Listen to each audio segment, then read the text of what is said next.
Den skandinaviske velfærdsmodel. Denne model kaldes også den universelle velfærdsmodel.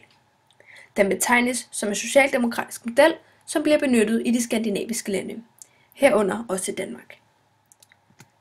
Der er mange forskellige fokuspunkter i denne velfærdsmodel. Alle borgere i samfundet har ret til sociale ydelser, uden hensyn til deres sociale baggrund eller oprindelse. Det vil sige, at staten f.eks. giver borgere gratis uddannelse, gratis sundhedsydelser og tilskud til folkepension og børnefamilieydelser. Derudover sikrer det økonomiske sikkerhedsnet, at folk, der ikke kan klare sig selv, får overførselsindkomst som f.eks. SU, arbejdsløshedspenge, dagpenge eller efterløn.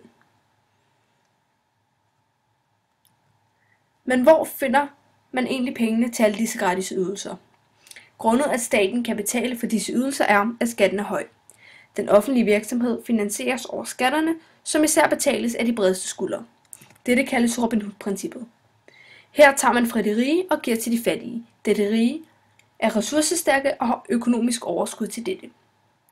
Faktisk er den danske skat sammen med Sveriges skat de højeste i verden, modsat den liberale model, som de f.eks. har i USA.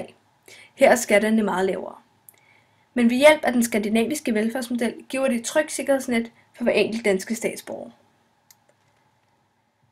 Disse førnævnte ting lyder jo meget fristende, og det er der mange, der synes. Derfor er der desværre mange mennesker, som udnytter disse privilegier. Der er også en mindretalsgruppe, som vi kalder for samfundsnyldere. De vælger at tage brug af de gratis ydelser, uden at bidrage tilbage til samfundet.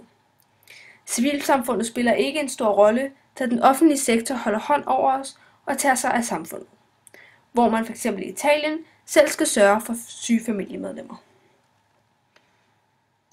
I den skandinaviske velfærdsmodel bygger vi på blandingsøkonomi.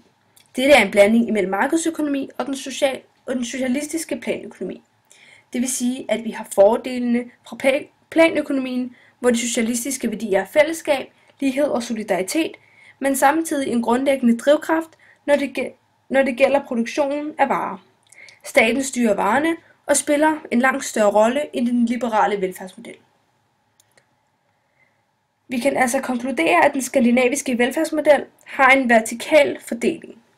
Som vi tidligere nævnte, går omdelingen nemlig fra rig til fattig, hvorimod man i den konservative velfærdsmodel har en horisontal omdeling. Vi kan konkludere, at der både er fordele og ulemper ved denne velfærdsmodel. Skatten er høj, men samtidig bliver vi forsikret om et ordentligt liv, hvor der er mulighed for os alle, uanset vores baggrund eller oprindelse. Vi kan nemlig tage chancer.